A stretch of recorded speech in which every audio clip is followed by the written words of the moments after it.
Asyhadu an la ilaha illallah wahdahu la syarika lah wa asyhadu anna Muhammadan abduhu wa rasuluh. Allahumma fassalli wa sallim wa barik ala Muhammadin wa ala alihi wa sahabati ajma'in. Allahumma ja'alna mimman yasumu ramadana imanan wa ihtisaba. Allahumma ja'alna mimman yaqumu layal ramadan imanan wa ihtisaba. Allahumma arzuqna lailatul qadr lailatun khairum min alfi syahr. Allahumma faqihna fid din wa 'allimna ta'wil. Bapak Ibu jemaah salat Isya dan Tarawih rahimakumullah. Alhamdulillah kita bersyukur pada Allah Subhanahu wa taala. Pada malam hari ini kita masih berada di malam-malam Ramadan 1434 Hijriah, dan malam ini kita sudah menginjak malam yang keberapa ini, Bu? Pak? 22 apa 23? Ya, kata ibu-ibu malam ke-29. Besok kita takbiran. Biar cepat ya, Bu ya. Salawat dan salam semoga terlimpah curah buat junjungan Nabi Muhammad sallallahu alaihi wasallam yang menyampaikan risalah Allah kepada manusia sehingga manusia mendapat hidayah untuk membedakan hak dan batil. Bapak Ibu sekalian, sesungguhnya seluruh ibadah dalam Islam senantiasa mengandung dua dimensi, yaitu dimensi hablum minallah dan dimensi hablum minan nas. Apa saja bentuknya? Salat yang baru kita laksanakan ini kelihatannya stressingnya lebih kepada hablum minallah. Orang yang salat memulai salatnya dengan takbiratul ihram, yaitu takbir yang mengharamkan semua bentuk ucapan dan perbuatan kecuali perbuatan dan ucapan salat saja. Orang yang salat itu menghadapkan dirinya, menghinakan dirinya ke hadapan Allah Subhanahu wa taala. Tetapi jemaah rahimahullah, perlu diingat bahwa setiap orang yang sholat mesti mengakhiri sholatnya dengan taslim, yaitu ucapan salam. Kalau ada orang yang sholat, Bapak Ibu, ketika dia baca tahiyat, fil alamina innaka hamidum majid, dia berlalu begitu saja, dia berdiri dan pulang, sholatnya sah gak Pak? Sholatnya sah gak Bu? Seorang yang sholat harus menutup sholatnya dengan kalimat salam, Assalamualaikum warahmatullahi wabarakatuh, dan dia dianjurkan untuk menengok ke kanan dan ke kiri. Ini sebuah simbol bahwa orang yang jujur dengan sholatnya, setelah sholat dia mesti memperhatikan kanan kirinya. Keselamatan atas Anda, wahai semua saudaraku yang ada di sebelah kanan, semoga mendapat rahmat dan berkah Allah. Begitu juga wahai seluruh saudaraku yang ada di sebelah kiri. Kalau orang mengutamakan kesolehan individual semata, lalu dia melupakan lingkungannya, melupakan anak yatim, melupakan fakir miskin, maka sesungguhnya beragamanya itu bohong. Allah tegas sekali dalam surah Al-Ma'un menjelaskan hal ini. A'udzubillahi minasyaitonirrajim. Ara'aital ladzi yukadzibu biddin. Tahukah Anda siapa orang-orang yang mendustakan agama, mengaku beragama tapi bohong? Siapa mereka? Fadzalikal ladzi yad'ul yatim. Mereka adalah orang-orang yang menghardi anak-anak yatim. Wala yahuddu ala ta'amil miskin, dan tidak menganjurkan. Jadi di sini tidak disebutkan maf'ulnya siapa. Yang dianjurkan enggak disebutkan objeknya siapa. Menurut ilmu nahu, kalau tidak ada objeknya berarti objeknya adalah seluruhnya. Jadi wala yahuddu ala, enggak ada objeknya, adalah ala nafsihi wa ala ghairihi. Jadi dirinya dan orang lain. Dan dia tidak menganjurkan, memotivasi dirinya dan orang lain ala ta'amil miskin, untuk memberi makan fakir miskin. Akibatnya fawailul lil musallin, masuk neraka wel bagi orang-orang yang sholat. Jadi sholat terus tetapi menghardi anak yatim, tidak memberi makan fakir miskin, dan tidak peduli kepada orang-orang duafa, maka mereka tetap diancam dengan neraka wel. Beginilah Islam yang kita anut jemaah rahimakumullah. Kita tidak dibiarkan untuk taat sendiri, beribadah kepada Allah di dalam goa sendiri, sunyi, mesra, fly to the sky bersama Allah semata, lalu kita lupakan lingkungan. Bukan itu Islam. Bahkan jemaah rahimakumullah, selain salat yang termasuk rukun Islam juga zakat. Zakat adalah suatu yang sangat penting sepenting salat. Lihatlah ketika Allah Subhanahu wa taala memerintahkan kita untuk berzakat, maka perintah ini diulang-ulang dalam Al-Qur'an sebanyak tidak kurang dari 82 kali Allah menggandengkan perintah zakat dengan salat, baik dalam bentuk fi'il madhi, mudhari, amar atau jumlah ismiyah mubtada khabar. Misalnya ungkapan aqimus shalah wa atuz zakah, wa iqamas shalah wa itaiz zakah, atau yang lainnya.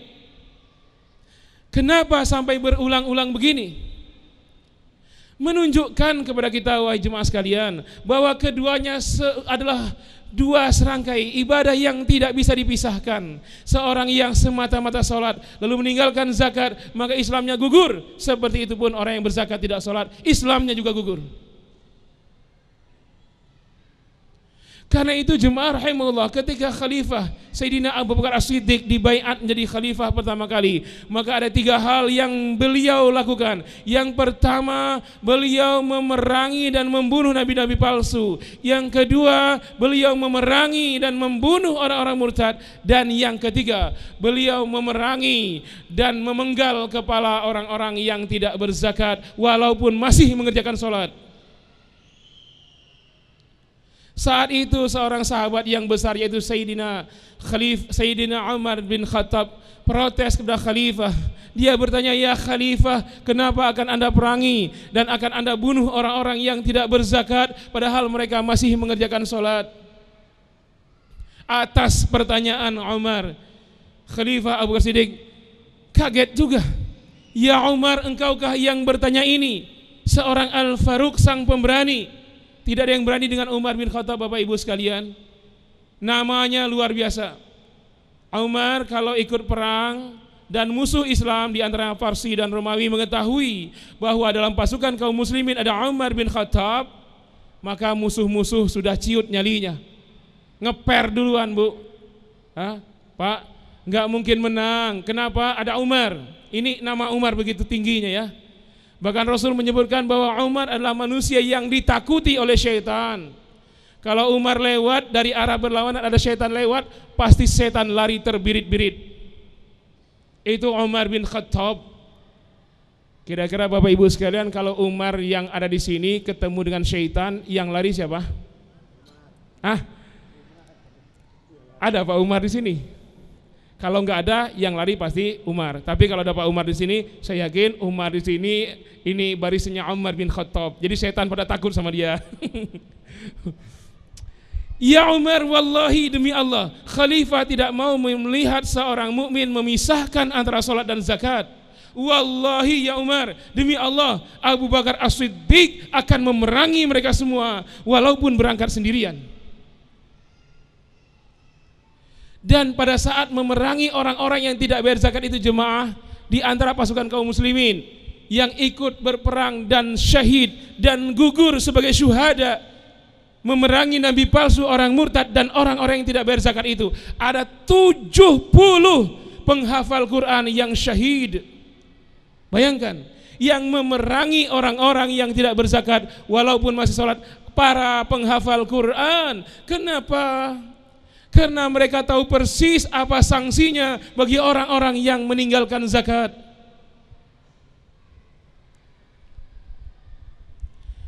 Salat zakat. Saya tanya ibu bapak, kalau orang yang sengaja tidak salat tanpa uzur apapun, dia tidak salat, masih mukmin atau sudah kafir?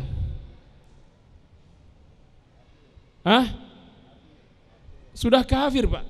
Dalam hadis Rasul menyebutkan al-farqu bainal mu'mini wal kafir as-shalah. Perbedaan antara mukmin dan kafir adalah salat. Dalam hadis yang lain Rasul bersabda, "Man tarakas shalah faqad kafara." Barang siapa yang meninggalkan salat, maka sungguh dia telah kafir. Jadi hadis Rasulullah menyebutkan orang yang tidak sholat itu kafir. Pertanyaannya, apa sebutannya untuk orang yang tidak berzakat? Ini pertanyaan buat bapak, buat ibu, dan buat semuanya. Yang bisa jawab angkat tangan dan dapat hadiah umroh. Yuk, umroh nih. Ayo, apa Pak? Belum selesai ya, umrohnya itu proposal masing-masing. Ngeri juga nih kalau bener. Ya silakan. Tapi dari sana aja kali ya. Jawabannya kafir. Ya 85 Pak. Nilainya 85. Saya cari yang nilainya 100. Oke. Ya, nanti dalil aklinya. Saya minta dalil naklinya, Quran atau sunnahnya, ya. Oke, jawabannya 85. Saya cari yang jawabannya 100 itu dengan dalilnya. Yo. Ada lagi? Ngeri juga saya ini. Gak ada ongkosnya nih umroh. Hadis. Oke, saya cari yang Quran. Ada yang lain? Ibu-ibu harus tepat ini jawabannya dengan dalilnya.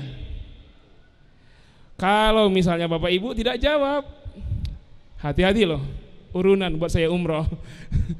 Umroh di bulan Ramadan, kata Rasul, al-umratu fi Ramadan ta'tadilul hajja ma'i.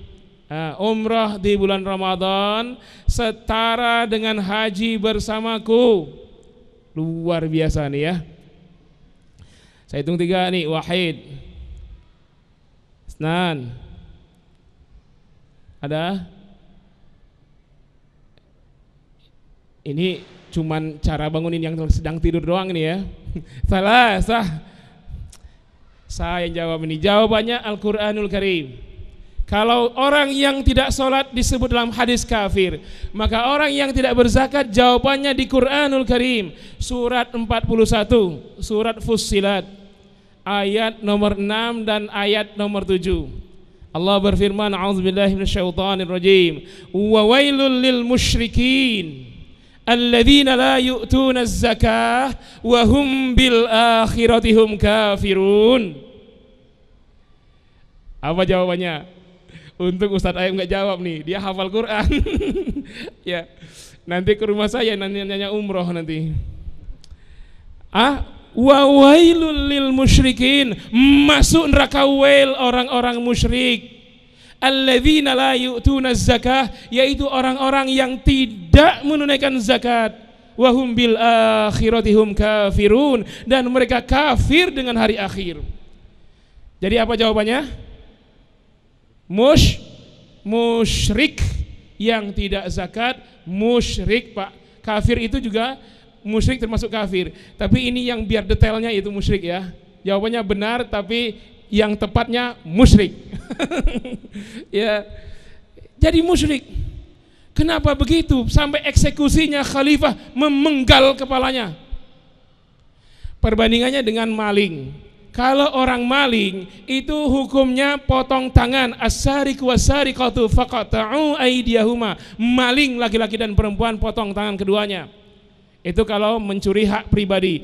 Kalau mencuri hak umum, koruptor, itu hukum syara'nya dipotong tangan dan kakinya secara silang.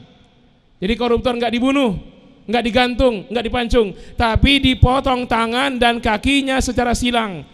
Itu kenapa? Karena maling milik umum. Kalau pencuri biasa itu dipotong tangannya.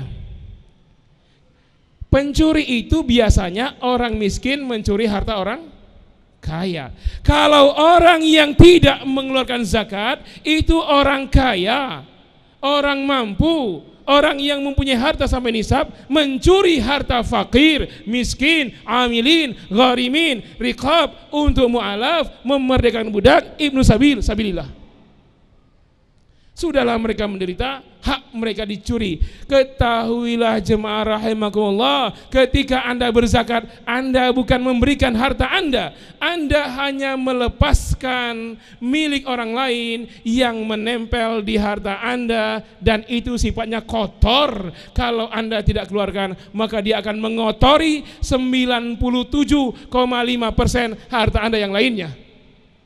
Sehingga ketika Anda keluarkan 2,5% itu, harta Anda menjadi bersih. Kalau tidak dikeluarkan tetap menjadi kotor dan mengotori yang 97,5%.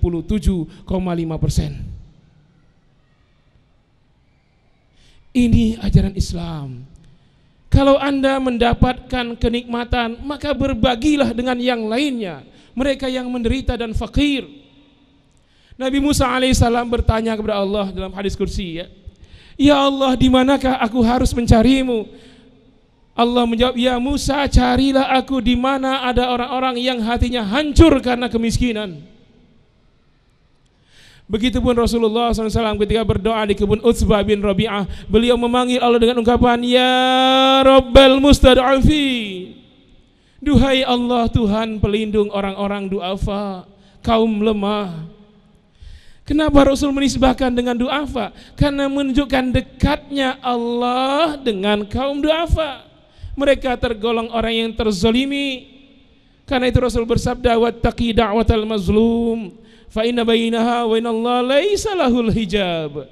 Takutlah kamu dengan doa orang-orang terzalimi, karena antara doanya dan Allah itu tidak ada hijab. Keimanan kita ditentukan bagaimana perhatian kita dengan saudara kita yang kekurangan. Dalam hadis yang lain Rasul bersabda, tidak beriman salah seorang di antara kalian yang tidur nyenyak sementara ada tetangganya yang kelaparan.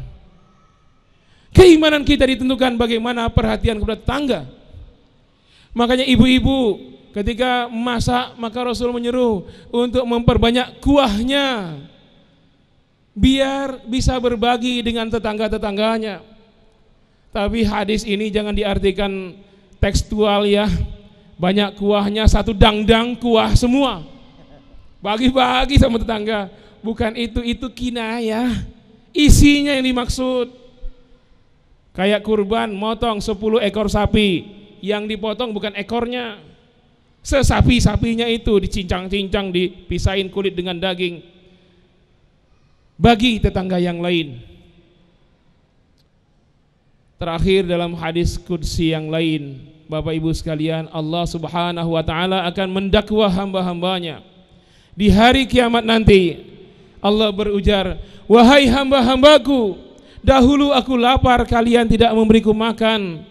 Aku tidak berpakaian, kalian tidak memberiku pakaian. Dan aku sakit, kalian tidak mengobatiku.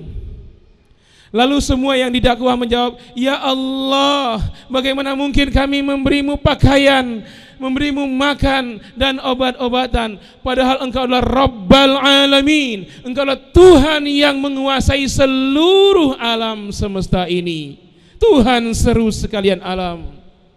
Allah menjawab, wahai hambaku, di dunia dahulu ada hambaku yang kelaparan, ada hambaku yang tidak mampu membeli mengganti pakaian, ada hambaku yang sakit. Sekiranya kalian mendatangi mereka, lalu mengenyangkan perut mereka, kemudian menutupi tubuh mereka dengan pakaian dan mengobati mereka yang sakit, pastilah kalian akan mendapati aku di situ, kata Allah. Islam mengajarkan supaya kita mendekati Allah dengan mendekati kaum duafa. Dalam hadis kursi yang lain Allah berfirman, wallahu fi aunil abdi ma damal abdu fi auni akhihi. Dan Allah senantiasa dalam kondisi menolong hambanya selagi hambanya senantiasa menolong saudaranya. Jadi Bapak Ibu, kita bertanya, kenapa doa saya tidak dikabulkan? Barangkali kita tidak perhatikan saudara kita, tetangga kita, orang yang duafa di antara kita. Jangan khawatir Bapak Ibu, bagaimanapun Bapak Ibu dermawan tidak akan pernah fakir. Saya tanya, ada enggak orang yang jatuh bangkrut dari konglomerat jadi kolong melarat gara-gara kebanyakan zakat? Ada enggak? Kenapa Pak bangkrut? Kebanyakan bersedekah. Ada enggak? Enggak ada. Sayyidina Abu Bakar As-Siddiq ketika dia berinfak fi sabilillah, seluruh hartanya dia infakkan. Sebentar kemudian dia kaya lagi. Kemudian disedekahkan lagi seluruhnya. 2 kali kaya lagi, 3 kali dia infakkan seluruh hartanya, sampai ketahuan oleh Rasulullah bahwa Abu Bakar seperti itu berinfaknya, tidak ada yang disisakan kecuali semuanya diinfakkan fi sabilillah. Lalu Rasul bertanya, ya Abu Bakar, apalagi yang engkau miliki? Abu Bakar menjawab, saya masih memiliki Allah dan Rasulnya. Rasul bertanya, ya Abu Bakar, anta ma'i fil jannah, anta ma'i fil jannah, anta ma'i fil jannah. Hai Abu Bakar, engkau bersamaku di sorga, engkau bersamaku di sorga, engkau bersamaku di sorga. Tidak akan melarat orang yang membantu orang lain. Berbuatlah, insya Allah bersama Rasulullah. Bapak Ibu saya tanya, mau bersama Rasulullah di sorga? 3 orang doang. Mau Bapak Ibu bersama Rasulullah di sorga? Besok rekening habisin semua. Fisabilillah. Mohon maaf. Wassalamualaikum warahmatullahi wabarakatuh.